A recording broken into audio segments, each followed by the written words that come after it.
بسم اللہ الرحمن الرحیم نحمده ونصلی علی رسولہ الکریم اما بعد فاعوذ باللہ من الشیطان الرجیم بسم اللہ الرحمن الرحیم وترکنا بعضهم یومئذ یموج فی بعض ونفخ فی الصور فجمعناهم جمعا صدق اللہ العظیم۔ سورہ کہف پر گفتگو چل رہی تھی ہماری، اور میں نے آپ کو بتلایا تھا کہ یہ مکی صورت ہے اور اس میں زیادہ تر عقیدہ معاد پہ بات کی گئی ہے، اور یہ بھی آپ کو بتلایا تھا کہ یہودیوں نے مدینہ میں رہنے والے یہودیوں نے مکہ کے رہنے والے کفار و مشرکین کے ذریعے نبی صلی اللہ علیہ وسلم سے 3 سوالات کیے تھے، ٹھیک ہے، اور کہا تھا کہ اگر یہ 3 میں سے 2 کے جواب دے دیں گے تو یہ سچے نبی ہیں، اور اگر نہیں دے پائیں گے، تینوں کے نہیں دیں گے یا تینوں کے دے دیں گے تو پھر یہ بات صحیح نہیں ہے۔ انہوں نے سوال کر دیے نبی صلی اللہ علیہ وسلم سے۔ نبی صلی اللہ علیہ وسلم نے کہا ٹھیک ہے، آپ مجھ سے کل پوچھ لیجئے گا، انشاءاللہ نہیں کہا تو 15 روز تک وحی نازل نہیں ہوئی، لیکن اس کا تکوینی طور پہ بڑا فائدہ ہوا۔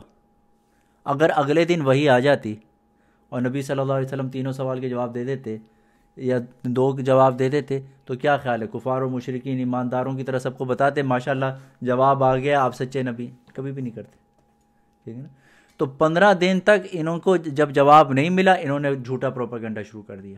دیکھو بھائی، نبی اپنے آپ کو نبی کلیم کر رہے ہیں اور ہم نے اہل کتاب سے پوچھ لیا ہے، اور یہ دیکھو ان کا اگر نبی ہیں تو یہ جواب نہیں دیتے، اور 1 دن ویٹ کریں، 2 دن کریں، 3 دن کریں، 15 دن ہو گئے تو یہ تو بہت زیادہ وقت ہے، اب تک تو آ جانا چاہیے جواب اگر آپ سچے نبی۔ تو پورے شہر کے بچے کو پتہ چل گیا کہ جواب ریکوائرڈ ہے۔ اب وہ جب جواب آئے تو یہ بات پہلے فوراً آ جاتے تو بند کمرے میں آئی گئی ہو جاتی، اب تو سارے شہر کو، محلے کو پتہ چل گیا کہ جواب آ گئے، تو جس نے ایمان لانا تھا وہ لے آیا۔ اور اس میں پھر وہ آپ کو مختلف قصے بیان کیے، آخر میں ذوالقرنین، چونکہ ایک سوال یہ تھا ذوالقرنین کون ہے، وہ ذکر آپ کو کل پچھلی نشست میں بتلا دیا تھا۔ آج یہ بات کریں وَتَرَكْنَا بَعْضَهُمْ يَوْمَئِذٍ يَمُوجُ فِي بَعْضٍ وَنُفِخَ فِي الصُّورِ۔ اب اللہ تعالیٰ وہ جو حقیقت تھی نا، حقیقی بات کے مرنے کے بعد جی اٹھنا، عقیدہ مات، اس پہ گفتگو کرتے ہوئے فرما رہے ہیں وَتَرَكْنَا، اور ہم چھوڑیں گے بَعْضَهُمْ يَوْمَئِذٍ، آج کے اس دن اللہ تعالیٰ چھوڑ دیں گے بَعْضَهُمْ يَمُوجُ فِي بَعْضٍ، کہ وہ موج کی طرح سے نکلیں گے اور ایک دوسرے میں گتھم گتھا ہو جائیں گے، یعنی کہ اتنے زیادہ ہو کے نکلیں گے کہ وہ گتھم گتھا ہو جائیں گے۔ کون مراد ہیں، کون نکلیں گے، کس کو اللہ چھوڑیں گے، کون نکلے گا؟ وَنُفِخَ فِي الصُّورِ، اور پھر سور جو ہے وہ پھونک دی جائے گی۔ تو اس میں مفسرین کے 2 قول ہیں۔ ایک قول تو یہ کہ وہ جو آپ کو بتایا تھا نا، ذوالقرنین نے یاجوج ماجوج کو بند کیا ہوا دیوار کے پیچھے، اور وہ روز اس دیوار کو چاٹتے ہیں اور نہیں نکل پاتے، تو جب قرب قیامت ہوگا یہ نکل آئیں گے، اور یہ اتنی تیزی سے نکلیں گے ایک دوسرے کے اندر ٹکرے مارتے ہوئے کہ گتھم گتھا ہو کے نکلیں گے، اور وہ قیامت کی سمجھو کہ آخری نشانی ہے، اس کے بعد سور پھونک دی جائے گی، ٹھیک ہے۔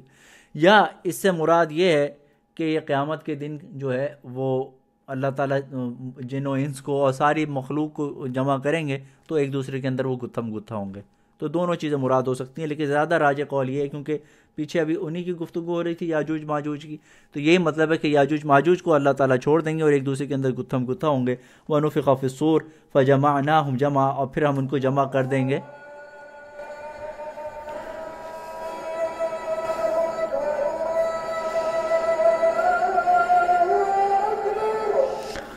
پھر فرمایا کہ اب سور پھونک دی جائے گی، فَجَمَعْنَاهُمْ جَمْعًا، اور پھر ہم ان سب کو اکٹھا جمع کر لیں گے قیامت والے دن، جن و انس سارے جمع ہو جائیں گے۔ وَعَرَضْنَا جَهَنَّمَ يَوْمَئِذٍ لِّلْكَافِرِينَ عَرْضًا، اور پیش کی جائے گی جہنم اس دن لِّلْكَافِرِينَ عَرْضًا، کافروں کے لیے ان کے بالکل منہ پر، بالکل ان کے پیش کر دی جائے گی، بالکل جہنم ان کے پاس لے کے آئی جائے گی۔ الَّذِينَ كَانَتْ أَعْيُنُهُمْ فِي غِطَاءٍ عَن ذِكْرِي، وہ کافر کانت اعینہم فی غطاء عن ذکری، کہ جن کو میری ذکر سے ان کی آنکھوں کے سامنے پردہ تھا، یعنی کہ ان کی آنکھوں کے سامنے پردہ ہونے سے مطلب یہ کہ ہمارے نشانیوں سے وہ کوئی اثر نہیں لیتے تھے، یعنی کہ گویا کہ وہ دیکھتے ہی نہیں تھے۔ وَكَانُوا لَا يَسْتَطِيعُونَ سَمْعًا، اور وہ سننے کی بھی استطاعت نہیں رکھتے تھے۔ سننے سے کا مطلب یہاں پر ہوتا ہے قبولیت والا سننا، ٹھیک ہے نا۔ مثال کے طور پہ آپ بچے سے کہتے ہیں بھائی پانی لاؤ، وہ پانی نہیں لاتا، سن لیا اس نے لیکن وہیں کھیلتا جا رہا ہے، تو آپ کیا کہتے ہیں بچے سے، سننے نہیں، حالانکہ سن لیا اس نے، اس کے کان ہیں، سنتا ہے وہ، لیکن سننے کا مطلب کہ قبولیت والا نہ سنے. تو یہ اللہ تعالیٰ یہ فرما رہے ہیں لا یستطیعون سمعا، کہ ویسے تو فزیکلی تو سنتے ہیں لیکن قبول نہیں کرتے، تو یہ سننے کی استطاعت نہیں رکھتے تھے. افحسب الذین کفروا ان یتخذوا عبادی من دونی اولیاء انا اعتدنا جہنم للکافرین نزلا. تو کیا کفار نے یہ گمان کیا تھا ان یتخذوا عبادی من دونی، کہ وہ بنا لیں گے میری مخلوق میں سے کسی کو میرے سوا اولیاء، اپنا کارساز، اپنا مددگار. یعنی کہ کفار نے یہ سوچا تھا کہ میرے علاوہ میری مخلوق میں سے کسی کو اپنا کارساز، اپنا حمایتی بنائیں گے اور وہ ہو جائے گا حمایتی، ان کے کام آ جائے گا. اللہ فرماتے ہیں انا اعتدنا جہنم للکافرین نزلا، بے شک ہم نے تیار کی ہے جہنم للکافرین، کفار کے لیے، نزلا مہمان نوازی کے لیے. ٹھیک ہے نا، آپ کے گھر میں مہمان آتا ہے، آپ اسے کیا دیتے ہیں؟ چائے دیتے ہیں، کیک کھلاتے ہیں.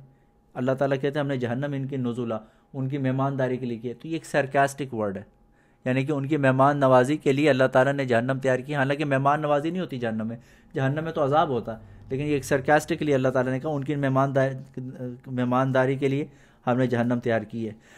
قل هل ننبئکم بالاخسرین اعمالا، قل اے محمد آپ فرما دیجئے، حل ننبئکم کیا ہم آپ کو خبر دیں، بالاخسرین اعمالا کہ اعمال کے اعتبار سے سب سے زیادہ خسارے میں کون ہے. ٹھیک ہے نا، اعمال کے اعتبار سے سب سے زیادہ خسارے میں کون ہے. تو ایک قول تو یہ ہے کہ اس کے اندر کفار مراد ہیں کہ وہ بھی بڑی محنت کرتے ہیں. ٹھیک ہے نا، اپنے بتوں کے کو پوچھتے ہیں.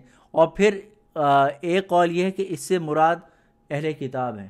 ٹھیک ہے نا، جو یہودی اور عیسائی، اور یہ اپنے ذام میں بالکل صحیح مذہب پر ہیں، اپنے آپ کو سمجھتے ہیں کہ ہم تو بالکل ڈیوائن اسکرپچرز کو فالو کر رہے ہیں. وہ کہتے ہیں ہم تورات کو فالو کر رہے ہیں، وہ کہتے ہیں کہ ہم بائبل کو فالو کر رہے ہیں، جیزس کو مان رہے ہیں، تو ہم ڈیوائن اسکرپچرز کو فالو کر رہے ہیں اور اس میں بڑی محنت کرتے ہیں. تو وہ آخرت کے دن اعمال کے حساب سے وہ سب سے زیادہ خسارے میں ہوں گے. الذین ضل سعیہم فی الحیات الدنیا وہم یحسبون انہم یحسنون صنعا، وہ لوگ کہ ان کی سعیہم، ان کی کوششیں، ضل سعیہم، ان کی کوششیں جو ہیں ختم کر دی جائیں گی، ضائع کر دی جائیں گی، فی الحیات الدنیا، اس دنیا کی زندگی میں. وہم یحسبون، اور وہ یہ گمان کرتے ہوں گے، انہم یحسنون صنعا، کہ وہ جو کام کرتے تھے بڑے اچھا کام کرتے تھے. یحسنون احسان کرتے تھے، احسان کا مطلب نیکی کرتے تھے. وہ یہ سمجھیں گے ہم نیکی کرتے تھے، اور اللہ تعالیٰ تو ان کے اعمال کو ضائع کر دیں گے. اولئک الذین کفروا بآیات ربہم ولقائہ، یہ وہ لوگ ہیں جنہوں نے کفر کیا، جنہوں نے جھٹلایا بآیات ربہم، اپنے رب کی نشانیوں کو، اپنی رب کی نشانیوں کو جو ہے انہوں نے جھٹلایا، ولقائہ، اور اس کی ملاقات کو جھٹلایا.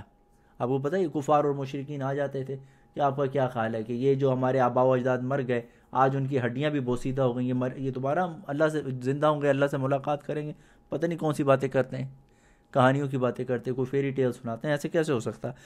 تو اللہ تعالیٰ کہتے ہیں کہ جو اللہ کی نشانیوں کو جھٹلاتے تھے یا اللہ کی ملاقات کو، فحبطت اعمالہم، تو پس اللہ تعالیٰ ضائع کر دے گا ان کے اعمال کو. فلا نقیم لہم یوم القیامت وزنا، اور نہیں قائم ہوگا ان کے واسطے قیامت کے دن کوئی وزن.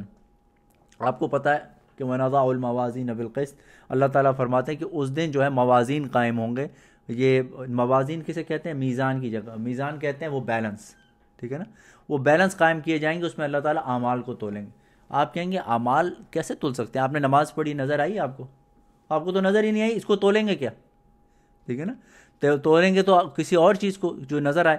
لیکن نہیں، اصل میں جس طرح سے یہاں پر ہمیں اعمال نظر نہیں آتے، آخرت میں ہر عمل جو ہم کرتے ہیں اس کی ایک شکل ہوگی. آپ نے جو نماز پڑھی ہے نا، یہ اس کی ایک آخرت میں ایک شکل بن کے آئے گی آپ کے سامنے. اعمال نامہ جو ہے یہ سارے فزیکل فارم میں ہوں گے. آپ جو قرآن کی تلاوت کرتے ہیں، حدیث میں آتا ہے کہ یہ ایک خوبصورت انسان کی شکل میں آپ کے ساتھ آپ کا مونس ہوگا قبر میں. ٹھیک ہے نا، تو اس لیے آپ ایک ایک عمل جو کرتے ہیں اس کی کل کو ایک شکل ہوگی. اب وہ کس پہ ڈیپینڈ کرتی ہے، وہ کتنی وزن کی ہوگی، کیا اس کی حقیقت ہوگی، وہ اس پہ ڈیپینڈ کرتا ہے کہ آپ نے کتنے خلوص کے ساتھ کی ہے. ٹھیک ہے نا، آپ نے اگر اچھے اخلاص کے ساتھ اور اللہ کو حاضر ناظر جانتے ہوئے اور بالکل توجہ کے ساتھ نماز پڑھی تو وہ بہت ہی زیادہ وزن والی ہوگی. تو اس لیے اعمال اس دن تولے جائیں گے. تو اعمال ایک فزیکل فارم ہوگا اور اس کے اعمال تولے جائیں گے، لیکن ان کے اعمال کا کوئی وزن نہیں لگے گا، کوئی وزن نہیں لگے گا. یہ بڑے بڑے پیٹ کے ساتھ آئیں گے، لیکن ان کی اس دن بالکل ہوا کے برابر ہوں گے، کوئی ان کا وزن نہیں ہوگا. ذالک جزاؤہم جہنم وبما کفروا واتخذوا آیاتی ورسلی ہزوا، یہ ہے ان کی جزا جہنم، بما کفروا بسبب اس کی کہ جو وہ کفر کرتے تھے، واتخذوا آیاتی و رسولی ہزوا، اور وہ بناتے تھے ہماری نشانیوں کی اور ہمارے پیغمبروں کا مذاق، ہماری نشانیوں کا پیغمبروں کا مذاق بناتے تھے وہ، اس وجہ سے ان کے ساتھ یہ ہوگا۔ ان الذین آمنوا وعملوا الصالحات، اور باقی وہ لوگ جو ایمان لائے اور نیک عمل کیے، بے شک وہ لوگ جو ایمان لائے اور نیک عمل کیے، کانت لہم جنات الفردوس نزلا، ان کے واسطے جنت الفردوس جو ہے وہ ان کی مہمانداری کے لیے ہوگی۔ اللہ تعالیٰ فرماتے ہیں ان کی مہمانداری کس سے ہوگی؟ جنت الفردوس کی۔ حضرت ابو ہریرہ رضی اللہ عنہ کی حدیث ہے کہ نبی صلی اللہ علیہ وسلم نے فرمایا کہ جب تم اپنے لیے جنت مانگو جنت الفردوس مانگو، کیونکہ جنت الفردوس جنت کے وسط میں ہے اور سب سے اونچی جنت ہے، اور اس کی جو چھت ہے وہ اللہ کا عرش ہے۔ ایک اور حدیث میں آتا ہے کہ جنتوں کے 100 درجے ہیں، جو سب سے اوپر والی جنت ہے وہ جنت الفردوس ہے، اور اس کی چھت اللہ کا عرش ہے، اس سے اوپر کوئی چیز نہیں۔ تو جب مانگو جنت الفردوس مانگو، ٹھیک ہے نا، صرف جنت نہیں مانگو، جنت الفردوس مانگو۔ خالدین فیہا لا یبغون عنہا حولا، خالدین فیہا، وہ اس کے اندر ہمیشہ ہمیشہ کے لیے داخل کیے جائیں گے، لا یبغون، اور وہ نہیں چاہیں گے، عنہا حولا، اس سے ہلانا، یعنی کہ ان کی تحویل، حوالا کا مطلب ہوتا ہے تحویل، یعنی سے ان سے ہٹانا وہ نہیں چاہیں گے، یعنی کہ ان کو وہ ڈیسٹینیشن ایسا پسند آئے گا کہ وہ نہیں چاہیں گے کہ یہاں سے ہٹائے جائیں۔ قل لو کان البحر مدادا لکلمات ربی لنفد البحر قبل ان تنفد کلمات ربی ولو جئنا بمثله مددا، اے محمد صلی اللہ علیہ وسلم فرما دیجئے، لو کان البحر مدادا، کہ اگر بحر جو ہے مدادن مددگار بن جائے، کس چیز کی مددگار بن جائے؟ لکلمات ربی، تیرے رب کی میرے رب کی کلمات لکھنے کے لیے، یعنی کہ میرے رب کی خوبیاں بیان کرنے کے لیے، میری رب کی صفات بیان کرنے کے لیے باہر مددگار بن جائے، تو کیسے مددگار بنے گا؟ انک بنے گا۔ مفسرین کہتے ہیں کہ سمندر کا مددگار بننے کا مطلب یہ ہے کہ وہ انک بن جائے، سمندر جو ہے وہ انک بن جائے، اس وجہ سے کہ اس سے میرے رب کے جو ہے وہ خوبیاں صفات لکھی جائیں۔ تو اللہ تعالیٰ فرماتے ہیں لنفد البحر، تو ضرور بضرور یہ بحر، یہ سمندر، ساتوں سمندر یہ سوکھ جائیں گے، قبل ان تنفد کلمات ربی، اس سے قبل کہ میرے رب کی جو خوبیاں وہ ختم ہو جائیں۔ یہ یعنی کہ یہ ایک ایسا جرنی ہے کہ آپ ساری انک، اتنی سی انک ہو، اس سے آپ کتنے پیج کے پیج لکھ لیتے ہیں، ٹھیک ہے نا۔ تو حدیث میں بھی آتا ہے کہ زمین و آسمان کی تختیاں بن جائیں اور سارے سمندر کا پانی جو ہے وہ انک بن جائے، اللہ کی خوبیاں بیان کرو نہیں لکھ سکتے، پانی ختم ہو جائیں گی، تختیاں ختم ہو جائیں گی، اللہ کی کلمات نہیں لکھ سکتے۔ تو اللہ یہی فرما رہے ہیں کہ قبل ان تنفد کلمات ربی، اس سے پہلے کہ اللہ کے رب میرے رب کی کلمات، ان کے بارے میں جو بیان کرنا ہے وہ ختم ہو جائے۔ ولو جئنا بمثلہ مددا، اور اگر جئنا ہم لے آئیں بمثلہ مددا، اسی کے مثل اور مددگار، یعنی کہ یہ 7 سمندروں کا پانی یہ انک بن جائے، پھر اس کے بعد اتنا ہی پانی اور انک بن جائے، پھر بھی نہیں ختم ہوں گے۔ یعنی کہ یہ ہے اللہ تعالیٰ کی بزرگی، اللہ کی بزرگی کا اس سے اندازہ لگاؤ کہ اللہ کی بزرگی کوئی چاہے بھی تو نہیں لکھ سکتا۔ قل انما انا بشر مثلکم یوحی الی۔ اچھا، آپ کو پتہ ہے کہ عیسائی جو ہے کیوں گمراہ ہوئے؟ عیسائی اس لیے گمراہ ہوئے کہ انہوں نے عیسیٰ علیہ السلام کے جو کمالات تھے، معجزات تھے، وہ دیکھ کے ان کو خدا کا بیٹا بنا لیا، ٹھیک ہے نا، ان کو ذرا ایکسٹریم پہ لے گئے۔ انہوں نے دیکھا عیسیٰ علیہ السلام تو مادرزاد اندھے کو آنکھیں عطا کر دیتے ہیں، ٹھیک ہے نا، ایک پرندے میں پھونک ماری وہ زندہ ہو گیا، ایک مٹی سے پرندہ بنایا، اس میں پھونک ماری وہ پرندہ بن گیا، الو، اس کو الو کہتے ہیں، الو جو ہے حضرت عیسیٰ علیہ السلام نے بنایا۔ اسی طرح سے کوئی مر جاتا، عیسیٰ علیہ السلام کے پاس آتا، عیسیٰ علیہ السلام اس پہ ہاتھ پھیرتے، زندہ ہو جاتا۔ کسی کو لیپریسی بیماری، کوڑ کی بیماری ہوگی، اپنا ہاتھ پھیرتے، صحیح ہو جاتا۔ اب یہ سارے کام جو کرے گا تو کیا شک تو ہوگا نا کہ خدا کا بیٹا، یہ تو عیسائیوں سے یہ غلطی ہو گئی۔ تو اب چونکہ نبی صلی اللہ علیہ وسلم کے پاس کوئی نبی نہیں، ٹھیک ہے نا، اور اس امت کی خاصیت یہ ہے کہ یہ اس میں ہے، اس کے اندر توحید جو ہے اس کو راسخ کیا گیا ہے، شرک کا شائبہ بھی نہ رہے، اس لیے نبی صلی اللہ علیہ وسلم کے لیے اس وجہ سے یہ آیتیں نازل ہوئیں۔ قل انما انا بشر مثلکم، آپ اے محمد آپ فرما دیجئے کہ میں بشر ہوں، مثلکم، تمہاری طرح بشر، بشر کہتے ہیں کھال والا، گوشت پوشت کا انسان، جیسے تم گوشت پوشت کے انسان ہو، میں بھی گوشت پوشت کا انسان ہوں، میں خدا کا بیٹا نہیں ہوں۔ یوحی الیہ، میری طرف وحی کی جاتی ہے، فرق یہ ہے کہ میری طرف وحی کی جاتی ہے، آپ کی طرف وحی نہیں کی جاتی۔ ان الیہ انما الہکم الہ واحد، بے شک الہکم، تمہارا الہ، تمہارا معبود، الہ واحد، وہ ایک الہ ہے۔ فمن کان یرجو لقاء ربہ، پس جو امید رکھتا ہے لقاء ربہ، اپنے رب کی ملاقات کا، فلیعمل عملا صالحا، تو اس کو چاہیے کہ وہ عمل صالح، اچھے نیک اعمال کیا کرے. جس کو اللہ سے ملاقات کا یقین ہو تو وہ پھر اچھے اعمال کیا کرے. ولا یشرک بعبادت ربہ احدا، اور نہ شرک کرے اپنے رب کی عبادت میں احدا، کسی چیز کی بھی. یہ سمجھو پوری زندگی کا خلاصہ ہے. ساری زندگی کا خلاصہ یہ کہ جو اپنے رب کی ملاقات کا شوق رکھے، ہوپ رکھے، تو اس کو چاہیے نیک عمل کرے. نبی صلی اللہ علیہ وسلم نے فرمایا کہ عقل مند آدمی ہے وہ کہ جو اللہ کی ملاقات کے لیے تیاری کرے اور ایسے اعمال کرے کہ جو آخرت میں اس کو فائدہ دیں. ٹھیک ہے نا. اور بے عقل آدمی ہے وہ کہ جو کرے کچھ نہیں اور بس اللہ پہ خوب وہ امیدیں باندھتا رہے کہ وہ بڑا غفور و رحیم ہے. یہ جھوٹی اللہ تعالیٰ سے امیدیں باندھتا رہے، یہ بیوقوف آدمی ہے. دیکھو ایک ہوتا ہے ہوپ، آپ کہتے ہیں اللہ غفور الرحیم ہے، ٹھیک ہے نا، ہوپ ہوتی ہے، ہوپ رکھنا صحیح ہے، لیکن کب؟ کہ جب آپ کوئی نہ کوئی کام کریں. جیسے آپ اگر مالی ہیں، آپ اگر کسان ہیں، آپ نے جو ہے بیج بھی بویا، کھیتی باڑی بھی کی، اس میں فرٹیلائزر بھی لگایا، سارا دن 6 مہینے اس پہ محنت کی. اب آپ اللہ سے ہوپ کریں کہ یا اللہ سے مجھے بڑی امید ہے، اللہ بڑا غفور الرحیم ہے، اللہ رازق ہے، تو اللہ تعالیٰ مجھے اس میں سے اب رزق دے گا، اس کو ہر قسم کی آسمانی آفت سے بھی بچائے گا، ہر قسم کی کورونا وائرس سے بھی بچائے گا، اور مجھے 6-8 مہینے میں، سال میں یہ فصل ملے گی. اسے کہتے ہیں ہوپ. اور ایک ہوتا ہے وش، ڈیزائر، خام خیالی، کہ آپ نے نہ بیج ڈالا، نہ محنت کی، گھر میں پڑے سوتے رہے، ٹی وی دیکھتے رہے. اب آپ کہتے ہیں یار اللہ بڑا رازق ہے، مجھے بڑی امید ہے اس میں سے فصل نکل آئے گی. تو نکلے گی؟ کبھی بھی نہیں نکلے گی. بیوقوفی کی بات ہے. اسی طرح یہ دنیا بھی، دنیا مزرع الآخرہ، یہ دنیا آخرت کی کھیتی ہے. اس میں کچھ کرو گے تو اس کے بعد اللہ سے امید لگاؤ کہ اللہ تعالیٰ سے امید ہے مجھے، اللہ بڑا غفور رحیم ہے کہ میری خطاؤں کو درگزر کرے گا، میری کمی کوتاہیوں کو چھوڑے گا، معاف کر کے میں نے جو عمل ٹوٹے پھوٹے کیے کل کو مجھے اللہ تعالیٰ عطا کرے گا. اس کو تو کہتے ہیں عقل مند آدمی. بیوقوف آدمی کہتے ہیں کہ جو کچھ بھی نہ کرے، پڑا سوتا رہے ہیں اور ویڈیوز دیکھتا رہے اور یوٹیوب چینل دیکھتا رہے، بعد میں کہ یار اللہ بڑا غفور رحیم ہے، آگے میرے لیے ماشاءاللہ عیاشی ہے. کوئی ایسی عیاشی نہیں ہے کہ کرو گے تو، اس لیے نبی صلی اللہ علیہ وسلم نے کہا ایسا آدمی بیوقوف ہوتا ہے. ولا یشرک بعبادت ربہ احد، اور فرمایا کہ نہ شرک کرے اپنے رب کی عبادت میں احدہ، کسی چیز کی بھی. نبی صلی اللہ علیہ وسلم نے فرمایا مجھے تم سے جو ہے شرک اکبر کی خوف نہیں ہے، بلکہ شرک اصغر کا خوف ہے. یعنی کہ شرک اکبر سے کیا مطلب؟ کہ آپ واقعی کسی بت کی پوجا کریں. اس کے نبی صلی اللہ علیہ وسلم نے فرمایا کہ مجھے اس کا کوئی خوف نہیں ہے کہ تم بتوں کی پوجا کرو گے، ٹھیک ہے نا، لیکن مجھے چھوٹے شرک کا خوف ہے تم سے. صحابہ نے پوچھا وہ کیا؟ تو نبی صلی اللہ علیہ وسلم نے فرمایا ریاکاری. آپ کوئی عمل کریں اس لیے کہ کوئی مجھے دیکھے، مجھے خوش ہو جائے، ٹھیک ہے نا. میں اگر نہیں کروں گا تو پھر میں کس منہ سے رہوں گا، ٹھیک ہے نا. میں تراویح نہیں پڑھوں گا تو لوگ کہیں گے یار عجیب ہے یار، اس کے لیکچر، اس کی نیکیاں نہیں ختم ہوتی اور اب یہ تراویحوں پہ نہیں آیا، تو اب آپ اپنے آپ کو فورس کر رہے. یہ صحیح نہیں ہے، ٹھیک ہے نا. اس لیے جہاں پہ بھی اللہ تعالیٰ نے بڑے بڑے وعدے بنائے، من قام رمضان ایماناً و احتساباً، ایمان اور احتساب یعنی ثواب کی نیت سے کرے، اللہ کے لیے کرے، اللہ کی ثواب کی نیت سے کرے، پھر فائدہ. ورنہ کسی چیز میں ذرا سا بھی شرک کیا. ایک آدمی تھا نبی صلی اللہ علیہ وسلم کے زمانے میں، اس نے یہ بات کی کہ یا اللہ یا رسول اللہ، میں حج پہ جاتا ہوں، میں وہاں پہ محنت کر رہا ہوں، کھڑا رہتا ہوں، میں اللہ کے لیے کرتا ہوں، لیکن مجھے تھوڑا سا یہ خیال بھی آ جاتا ہے کہ کوئی مجھے دیکھ لے تو اچھا ہے، اس حالت میں دیکھ لے. نبی صلی اللہ علیہ وسلم نے یہ آیتوں کی تلاوت فرمائی کہ یہ بات صحیح نہیں ہے، کسی قسم کا بھی شرک نہ کرے.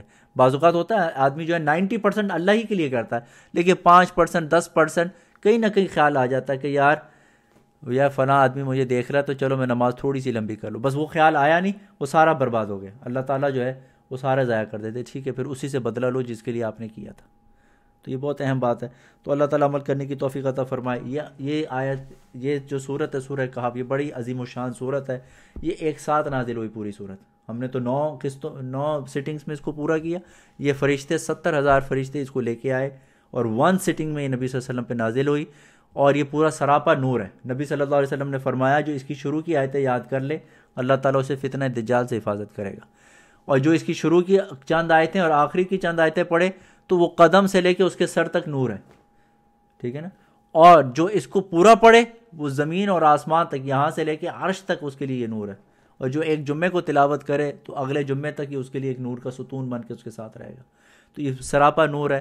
اور بزرگوں نے یہ بھی لکھا ہے کہ اگر کسی کو فائنینشیل ڈیفیکلٹیز ہوں، تو وہ روزانہ سورہ کہف پڑھے، یہ چند دن نہیں گزریں گے کہ اس کی ساری فائنینشیل ڈیفیکلٹیز ختم ہو جائیں گی، اس کے پاس ایسا پیسہ ہے کہ اس کو پتہ نہیں چلے گا۔